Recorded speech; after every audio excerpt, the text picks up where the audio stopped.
Maharashtra today 24 news सत्य परिस्थितीचा सविस्तर आढावा।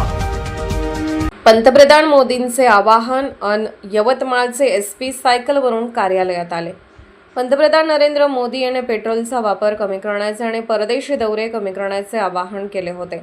इतकेच नाही तर मुख्यमंत्र्यांच्या ताफ्यातील वाहनांची संख्याही कमी केली पाहिजे। त्यानुसार मुख्यमंत्री देवेंद्र फडणवीस हेल्मेट घालून आपल्या शासकीय निवासस्थानाहून मोटरसायकलहून मंत्रालयात आले।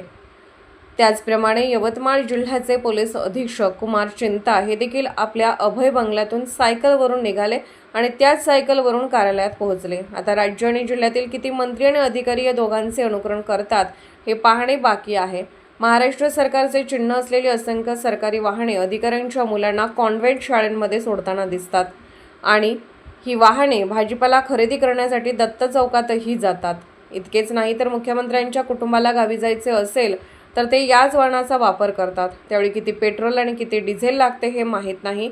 इतकेच नाही तर आजूबाजूला कोणी नसतानाही असंख्य एसी, कूलर, पंखे आणि दिवे चालू असतात, तरीही कोणी त्यांच्याकडे लक्ष देत नाही। आपण बचत केली तरच आपण वाचू शकतो। तसे असल्यास अधिकाऱ्यांचे अवाजवी पगार कमी केले पाहिजेत। आमदार आणि खासदारांची निवृत्ती वेतन योजना रद्द करण्यासारखे अनेक उपाय सुचवले जाऊ शकतात। पंतप्रधानांच्या आव्हानाला जनता कितपत पाठिंबा देईल हे जनता ठरवेल, पण त्याहूनही महत्त्वाचं आहे मंत्री, आमदार आणि अधिकाऱ्यांचा प्रतिसाद कसा मिळतो ते पाहूया।